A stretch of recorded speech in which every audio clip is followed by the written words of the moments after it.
First of all, welcome to our 4th annual Halloween costume. Beer drinking and brat eating and fun. It's going to be great. I'm very happy with the way God of War 2 came out. Provided we hit our mark, I was pretty confident that our sales would be better than God of War 1, but I was rather skeptical that our reviews would be. God of War 2, I think at the end of the day, probably equaled, if not slightly exceeded the first, which I was not expecting, and it was quite satisfying. I can't believe I'm fucking doing this. I deserve this one then. This is the final chapter. So I think big goals for me are to finish this off in such a grand, epic fashion, something that is truly befitting of what we've done, what we've set up in 1 and 2. All right, this is for Remasterizado. God of War 2 ended up being everything we ever hoped it would be, and probably a bit more. It got reviewed very well. I honestly feel like it was probably about as good a game as is likely to be made on the PS2, and I'm very proud that we managed to do that. Oh, one big family here at SCEA.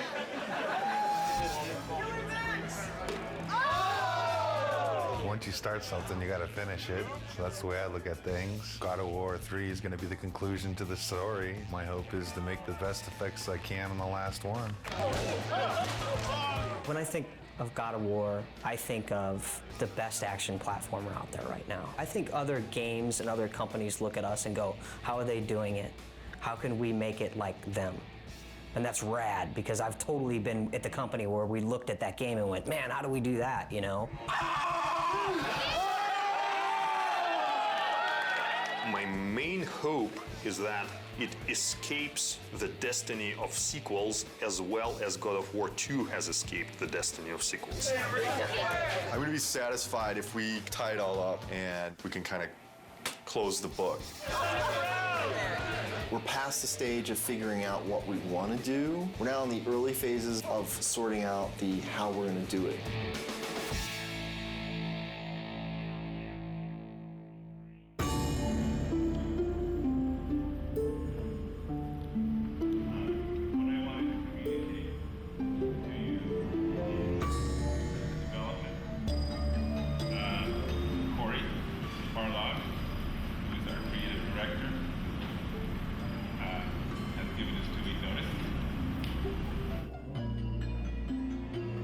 Next Friday will be my last day at Sony Santa Monica.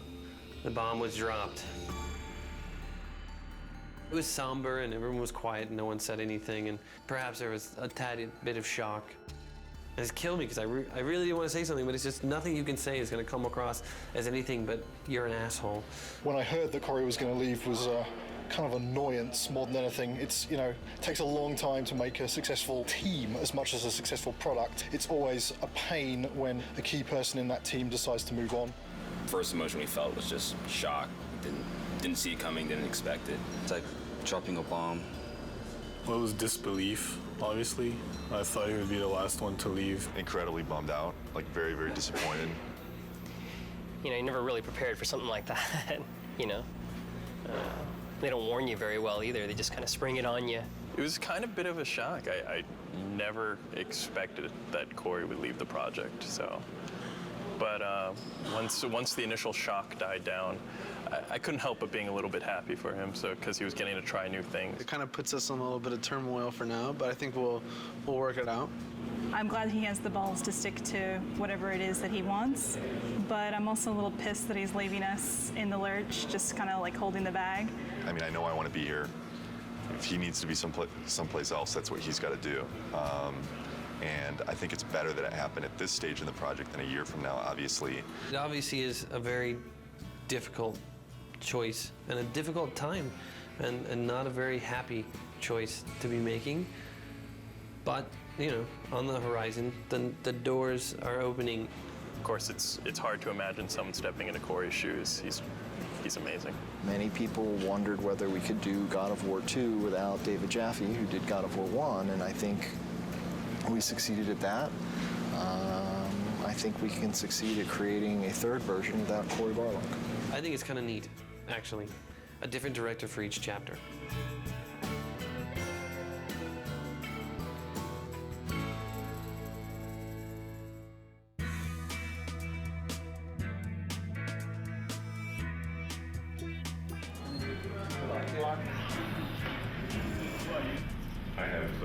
chosen Stig Asmussen to take the helm. When I became director, there was a very warm response from the team. I got a lot of tons of support, and I mean, so far everybody's been super cool. I look back on how Corey handled things and how Dave handled things, and I draw inspiration. I think the most important thing that I got from both of those guys is the fact that they were themselves. I'm super excited about this. You know, this team kicks ass, you know, and it's said a lot, but this type of situation, the kind of garbage that we've been going through in the last month, as far as I'm concerned, this team's second to none. But Stig is fucking amazing. Stig's a pretty good leader, I think mostly because you're probably afraid of him when you first meet him. The entire team really respects him. Everybody communicates well with him, and he's not unfair with any of his decision makings. From my perspective, he is much more easier to work with. He is much more structured and engineer friendly. One of my strengths is to try to lead by example. Hopefully that filters through to the rest of the team and they're able to approach their tasks with total excellence. All those leads from the last game, those key people, they're in place. And that's really where the personality of the studio comes from. That's where the drive of the team comes from, wanting to critique every element and make everything that's in the game the best that it can be. It really is driven from the leads and from the culture of this studio, and that has not changed, even through the turnover. So working on the PS3 is very challenging. It's a lot of new technology and a lot of new techniques are required to make a game on the PS3, which means that we have to learn some completely new techniques for writing our game code. It's also a completely new graphics processor, so we have to learn about those graphics techniques and work out how we expose them to the artist in order to make the best possible art and give the game the look that the art team is interested in. We have a similar set of problems working with the designers. People's expectations for games on the PS3 are much higher. They want to see, you know, more enemies and more complicated effects and, you know, more ragdoll physics on the characters and, you know, realistic looking reactions when you hit people. So yeah, there's a tremendous amount of challenge working on the PS3. God of War 2, the team was able to throw so many things into the game and get things up and running and finding out, is that fun or not? The hard transition for God of War 3 is getting all that to work again because we have so much new technology that has to be built. You know what I'm saying? Everybody has to relearn their own personal expectations and their limitations and how they're projecting their schedules and their tasks and things like that. Everybody is counted on everybody else to kind of make accurate predictions on what they can do. It's tough right now because everything's new. It's just so much more involved. That's very worrisome. When are we going to get to the point where we can say something's going to take 4 weeks to do and it's really going to take 4 weeks to do? It's understandable that nobody understands that right now. PlayStation 3, we're able to push a lot more polygons, a lot more texture resolution and detail, so things are hyper realistic. I mean, they're so realistic now that we can actually see pores on skin and hair and eyebrows and nose hairs. You can see everything. We have a lot of work ahead of us. Every character now is like taking 6 weeks, 8 weeks. At least 6 weeks. Yeah, to make one. It's not like before, it's like 5 days we can make one. For me, it's not knowing kind of where the limits are. You can make stuff look so super realistic now, and that takes a lot of time. Whereas before, we really had defined limits. Yeah, it's exponentially more complex. And the other big thing is this is going to be our first PlayStation 3 game, and we're expected to be able to beat games that some studios have released 2, 3, even 4. Gamers are expecting us to have better technology, better art, better visuals, better gameplay. Across the board, they expect it to be better. And that's pretty intimidating in itself. We're going crazy with the detail. When it's done, I think it's going to look incredible. You're going to see Kratos do a lot more subtle movement, more facial animation, things that the human eye just, usually takes for granted, but now we can include all those things. The things that we can actually accomplish are starting to now really become things that are only limited by our imagination. With the new hardware and the new system, we're able to kind of start pushing the player experience and creating like a much more kind of cohesive world.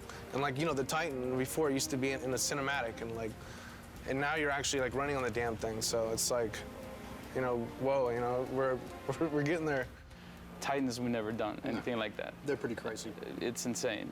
The fact that you're going to be able to run around this like moving character and it's basically a moving level, it's pretty insane. From a a programming perspective, they're a big challenge. We designed all of our animation systems and everything to deal with a roughly 2 meter high character Exactly. where, if his little finger twitches slightly, there's not too much of a big deal. Exactly. But when your character's like, 2 kilometers high, then a little twitch in the finger suddenly becomes like a really big deal. The very first moment those were mentioned, I was like, oh, Jesus, this is going to be a big problem. Yes. But hey, I mean, it wouldn't be God of War if we didn't try something we didn't think we could do when we started.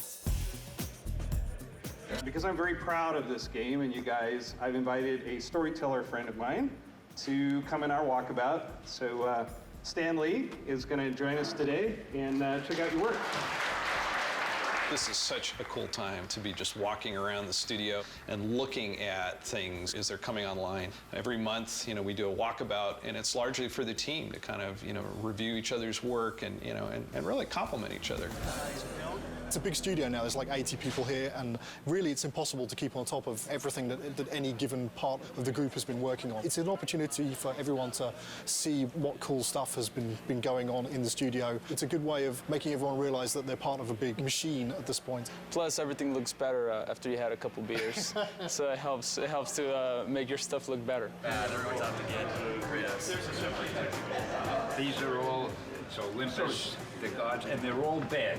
All the gods are bad, except this guy who's tormented. Yes. He's great. His line is, in the end, there will only be chaos. And then the next game you do is called Chaos. That's a great sequel. There you go. Zeus's brother Poseidon. Terrific, terrific drawings. Hera. Yeah. I love to write dialogue. Maybe we could try something new.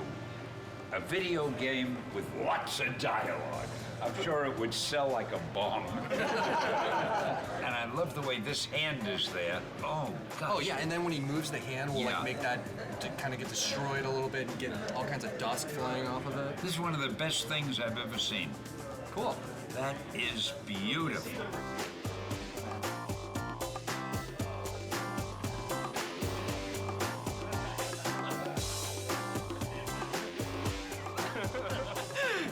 Last thing Corey did before he left. Okay, so long, fellas. We're just giving each other props here. Yeah. Cheers. There's no such thing as a bad walkabout because, beer at work. And also, Stanley rules! Woo, woo! Just crawled up there. It's Stanley. Stanley!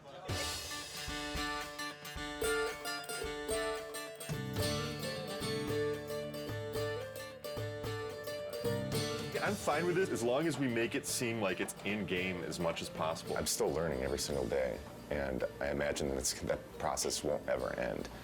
And there's so many things that you can learn from every individual on this team. Stig is kind of man of the team, very easygoing, very casual, but he's also extremely intelligent, very thoughtful. I think the thing that's been successful for him is that people just want to help him out. They just want to make a good game. Stig just keeps pushing along. He's got 2 brand new twins at home, and yeah, it just keeps on He's got this other baby, this big baby on his back right now, so he's doing great. Since last Halloween, we made a lot of progress. We've got the story of the game done. We've got the whole design direction completed. 3 months from now, we're going to be doing our press event. Everyone gets to go home early! The first couple times when Stig addressed the team, it was so clear how nervous he was. He would kind of stumble on his words, and he'd literally, turn red, like a stoplight. It was really kind of endearing. But then to watch him sort of evolve, and honestly, I think I was a little bit concerned that, our game director is our public face. And we actually gave him, some media training. And Stig actually asking people, he says, honestly, I don't want to think about all this stuff. I just want to be myself. Is that okay? And they said, you know what? Absolutely. That looks good. Oh, wow. That's how tall Kratos is. He's probably closer to the size of this guy. Will is our stand-in Kratos when Kratos isn't here. I'm about as close as you can get. We picked the venue and the location for the spot, and we brought all the media here. We have something like 60 people here from the media. I can't wait for them to see the actual gameplay.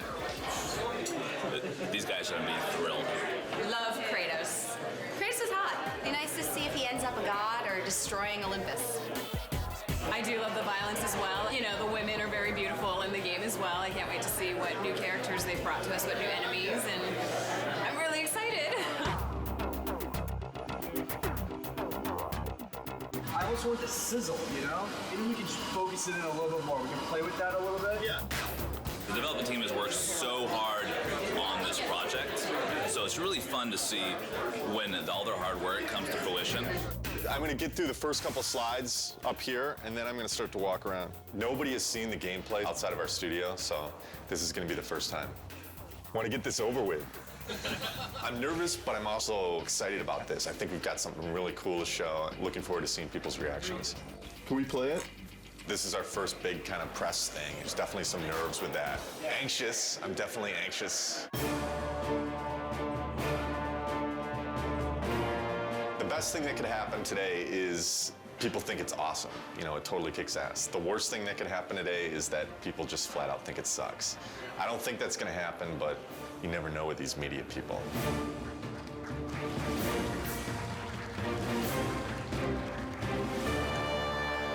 What is the vision for God of War 3? We want to define this generation with this game.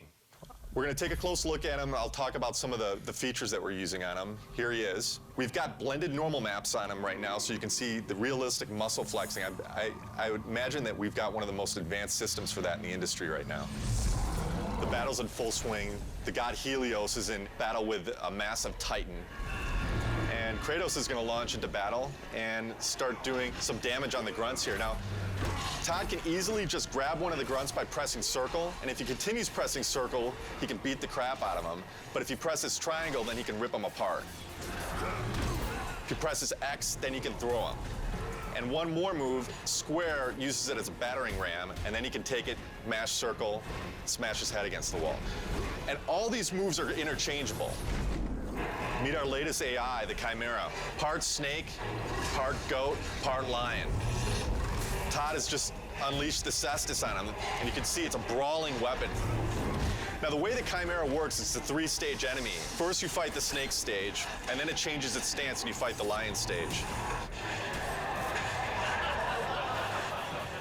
We're really having fun with gore on this game.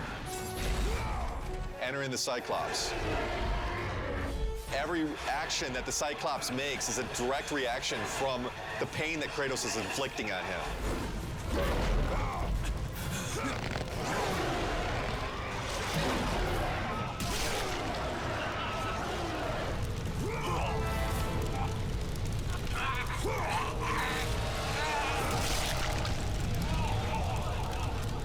Well, that's our newest upgrade, the Helios head. It can be used to reveal secrets.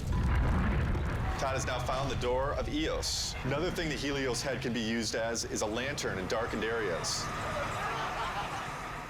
This is our newest form of travel in God of War, Icarus Ascension. Todd now has full flight controls over Kratos and basically dodging gameplay.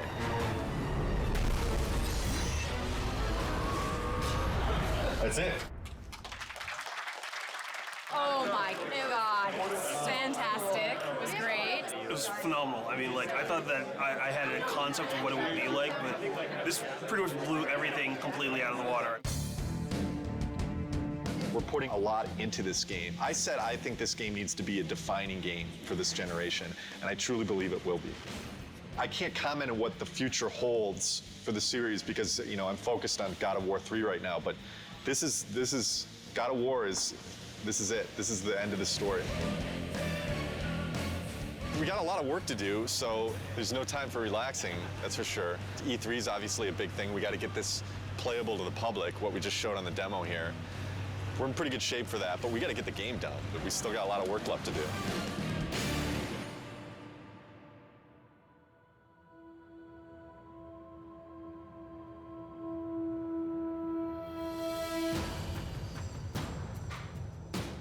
Right now for E3, pretty nervous about it.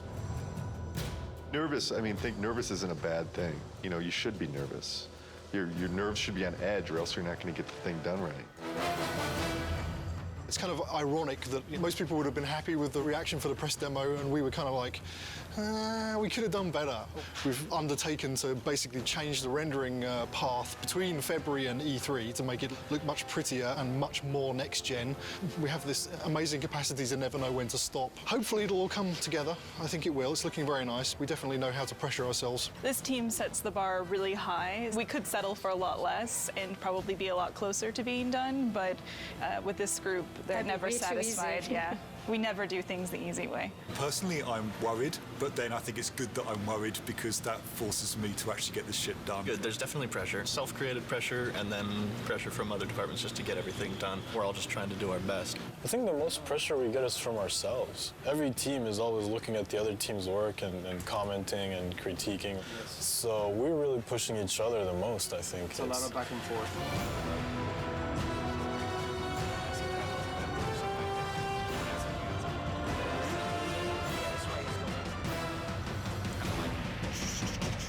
The following week, it's absolutely nothing moves because we're going to need to take every freaking second to make sure it's stable, and we are at frame rate. So, stay with that. You want to just... The dead soldiers on the ground aren't in the poses? Nope, and they don't have blood streaks and stuff in here. Tyler's doing blood streaks. Alright, so we need a book over here then. The inactive mode would look like kind of like it does right now when the book's shut. The active mode, the book would open up and would have like a glow around it. We have to open and close the book. Yeah, there's a button for it. Wish I would have known that when we built it, because we didn't build it to open and close. Wait, you need the book to open and close? Yeah. There's no limit to good ideas, but there is a limit to how many of those good ideas that you can actually implement. And even if you make decisions and you make progress on things, it doesn't mean that you can get all those things done. We need to be able to tell people this thing is active now. Can we remove it for E3? Are you serious? No, I'm not. I mean, there's a lot of other shit here to get done besides getting a book to have in an active states. Let's say we don't do the open and close for E3. It would just have a glow effect and a light that comes with it, and that's it. Do we just put a sparkle on it then? Absolutely have any compromise for the schedule right now. I have to trust production, and I have to trust the fact that they're telling me that we can't get things done. So I feel like there's little things that have been compromised. I don't know that the player's going to necessarily miss them, but I sure am. It's part of making games. You don't always get what you want.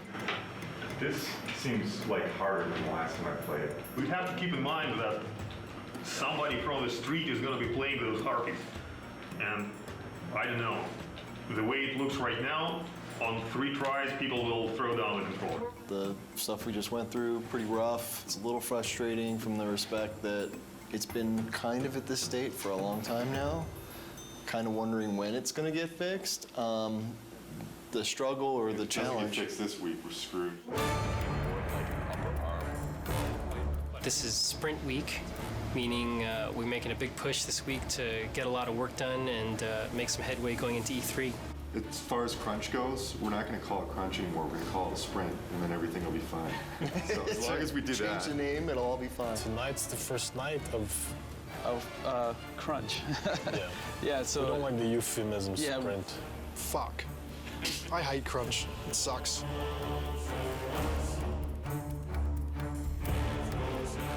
Right now, I'm creating a new build, and hopefully that will enable the rest of the studio to then continue working on the awesome content that they're creating for E3. They're definitely waiting on me. Definitely. As far as my end, I feel I'm okay, but then at the same time, I kind of feel like I'm waiting on technology a little bit to kind of come online. We just have a ton of bugs to fix. We're getting new technology right now, and the lighting's kind of broken, fog's kind of broken, so we're just trying to kind of survive, fix all our bugs, and get all of our tech in place so we can get this thing done. You're sprinting now. Yeah.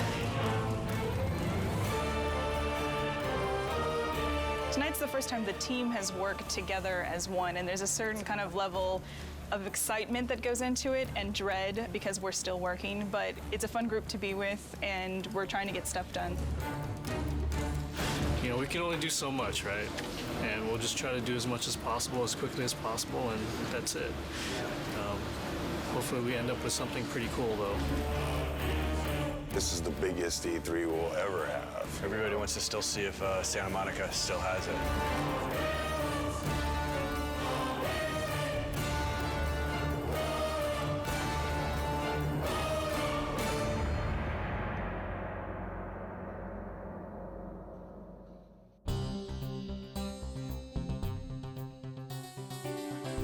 Last 2 weeks have been very, very intense. I actually got here this morning a half hour before the shrine actually opened to deliver live code for what we're playing this morning. I didn't have that code until yesterday afternoon. The Sony press conference is their big moment, 2 hours to like show all the new stuff they have. And it's going to be broadcast on live TV and web. And we're going to end the show with God of War 3. Anytime that you go first or last, if you open the show or close the show, it's an honor. I guess we're happy that Sony seems so committed to our game. It's nice that all of our hard work over the last 7 years, really, because that's how long we've been working on the God of War series in total, is really getting the reception that it seems to be getting. We're real excited that we're closing the press conference. It's a great opportunity. It's a great way to end. We're going to be live on stage playing real live code. So nerves are definitely high. Like a lot of jitters. Stig's going to be talking and I'm going to be playing on stage, so a little stressful. Got to take the edge off a little bit. Headlining scares the shit out of me. I've never done something this big, standing in front of 2,000 people or however many it is. This is one of the most eagerly anticipated games of this generation. I'd like to invite Stig Asmussen to the stage to show you the first few minutes of the jaw-dropping God of War 3.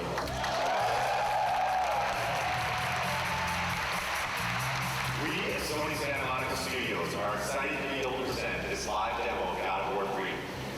God of War 3 is the final chapter in our fantasy trilogy, based on the dark side of Greek mythology. Now our design director, Todd Happy, will take point on the controls, and we'll get into our demo.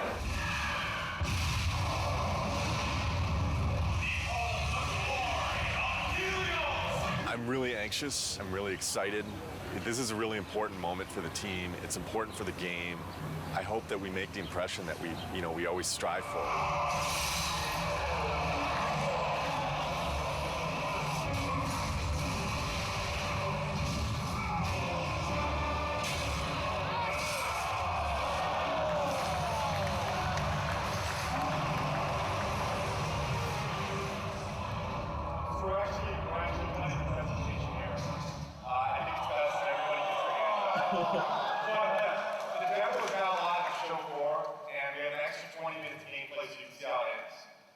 God of War 3 is due for release March 2010. Thank you. One line. Amazing, fucking awesome. People really seem to dig it. This went well. I don't see how it could have gone any better. Well, I'm kind of glad that E3 is back. It's pretty exciting. It's been a couple of years since there was a really decent-sized E3. It's always exciting to have your game here. This is what we work for. E3 is like Christmas. We've got 12 kiosks set up with God of War.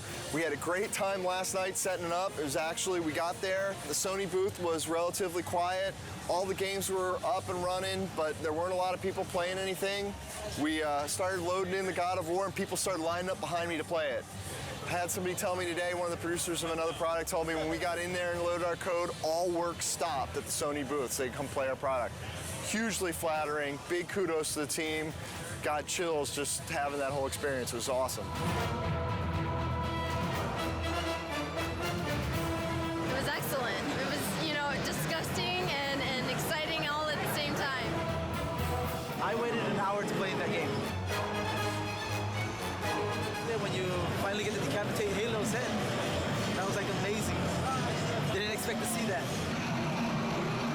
It's pretty brutal.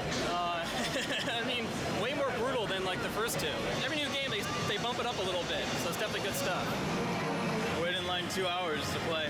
What can I say? It's God of War with unforgiving amounts of violence, great gameplay, kind of thing that, just spend all day playing, not call your girlfriend, whatever, who cares, right? I'm super pumped to see it. It gets me so jazzed. So this is Christmas. This is Christmas. But it lasts 3 days.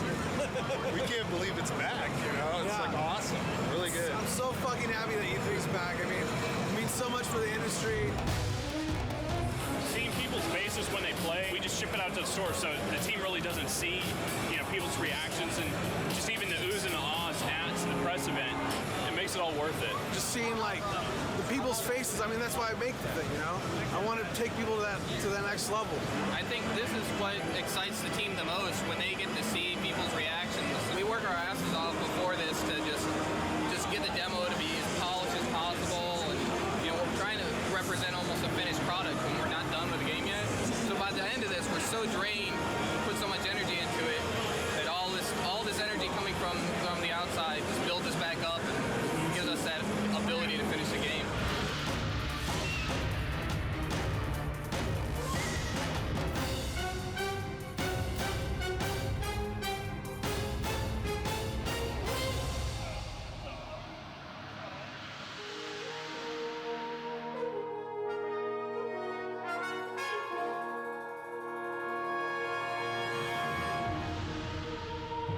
E3s was a huge milestone for us. A lot of publicity, a lot of great feedback and great exposure. E3 was awesome. I have to say it went very well. Seeing all the fans and watching everybody play totally put us in a different mindset coming back from that. You really get locked up and don't really see people's reactions working on something for so long, and going and seeing people line up for your game, that's more than you could ever want, you know? It just kind of invigorates the whole team into coming back and working on something and wanting to put your heart into it and make it even better. I think we did a good job with it at E3.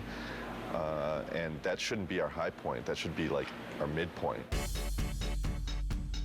Alpha is when the whole game from start to finish needs to be in one bag. It can have placeholder assets, but you can fly basically through the whole game or walk through the whole game, and everything's represented in approximately the way that it will ship with. Yeah, so ideally by alpha we shouldn't go, oh hey, we need that extra bad guy, or hey, we're gonna add a new boss. Which we've done on other games, so. But ideally on God of War 3, you know, alpha will be, okay, all of our pieces are in. And then after alpha becomes beta, and beta is basically art lock. I want to make sure that when I'm playing the game, I've got a smile on my face. You know, I've played God of War for the last 6 or 7 years of my life now. As long as I'm got a smile on my face, I think there's a good chance that that's going to translate over to the fans. If you kind of take a look at this here, you can see this character that's the size of the Sears Tower, roughly. It's about 1,500 feet tall. It's a different kind of boss battle. Kronos is more than Gaia, is more fully alive, and you're more fighting on a character that's moving around. So this has been very tedious and challenging and time-consuming to put this together, but I think at the end it'll definitely be worth it, and people will feel like they're playing something they never played before. Kronos will actually thrust his hands forward into his scrape and leave his fingers there, so that you can actually attack his fingernails. We'll have a breakable in the fingernail, and then the fingernail will bring up like a circle prompt. You'll grab onto that and in the CS move, and then basically do a struggle and then rip it out, and you know, it'll be kind of a gory, cool, memorable moment. We actually want to make this awesome. We want to make this gameplay super exciting. It's going to be everything people expect from what the Titan fight should be. What are the big tech issues, Chris, that you need support on? The only big tech issue we need support on at the moment is the issue with the collision. The more static you can get him, the more precision you will get in your CS move. The problem is that since it's a skin collision, the skin itself is not just a non-deformable object that you can rely on to not have change from one frame to the other. That's the biggest issue we can have. What we're doing hasn't really ever been done before, and so a lot of what we're running into are issues with trying to make it as exciting as possible, but working within the technical constraints that we have and in the time frame that we have. I would say that the rewrite of skin collision is turning into a very unrealistic proposition to get it finished before alpha. Time is the biggest fun killer usually as far as developing. It's where you come up with the most exciting scenarios, but do we have the time to put it together? Fabrice and I will need to take a look at what is going on and what's fixable and what is not, and what we will have to design around. With Kronos, the whole is greater than the sum of its parts, and when you see it all together in the finished product with all the polish, I think it's going to be one of the most memorable experiences in gaming history. That's how I feel about it. I know it's going to be like that. The murderer of Gaia enters my tomb. Kronos! I know it was you who killed her, Spartan. Who else could?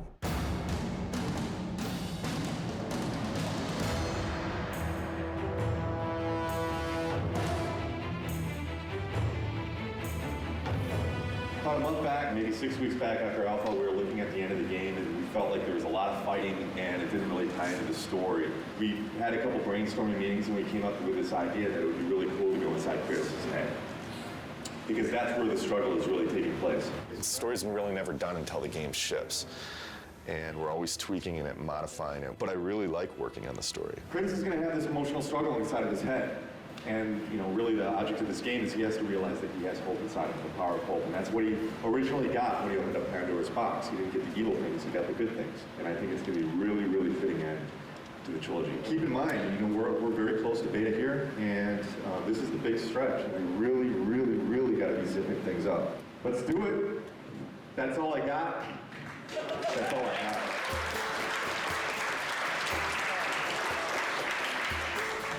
This is the third Halloween. I think for many it's probably a big relief. We're less than 3 months away from being done. It's been 2+ years. It's been an incredible journey. We've overcome so many pitfalls along the way with change of personnel, project redesigns. Despite all that, we've managed to continue to elevate and continue to push ourselves and continue to make the best products we as a team can do. And I think God of War 3 is living up to that.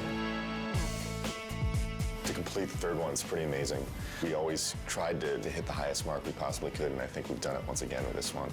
So we're gonna have to wait and see what the fans think, but I have really, really high hopes. Completing a trilogy is something I never did in my life, and completing something like this is very special, something that means a lot to me. Sentimental moment. This is truly one of the best teams I've ever worked with. I mean, across the board. I've worked with teams that were really strong on the art side, or really strong on design, or really strong on technology, but this is the only team I worked with that fires on all cylinders. The team faced a lot of challenges. The interesting thing is that this team has always faced challenges, and it sounds kind of cliche, but they're really good at facing challenges. Yeah, I agree 100%. We've discussed a lot. Obviously, we've gone through a lot of different changes, and the team always, you can't put it any better, but they always rise to the challenge. We really sat down and focused what we wanted to, make good, and whatever wasn't working, we just kind of threw out the door and said, this is what we want, and that's what everybody focused on and made good. Fans are going to be blown away. We're still getting surprised as far as how good things look. The game's awesome. It's gonna be good. Been working with Kratos almost 7 years. I've learned a lot. He's taught me a lot. We've had some good times, but it's time for him to go to bed for a little while.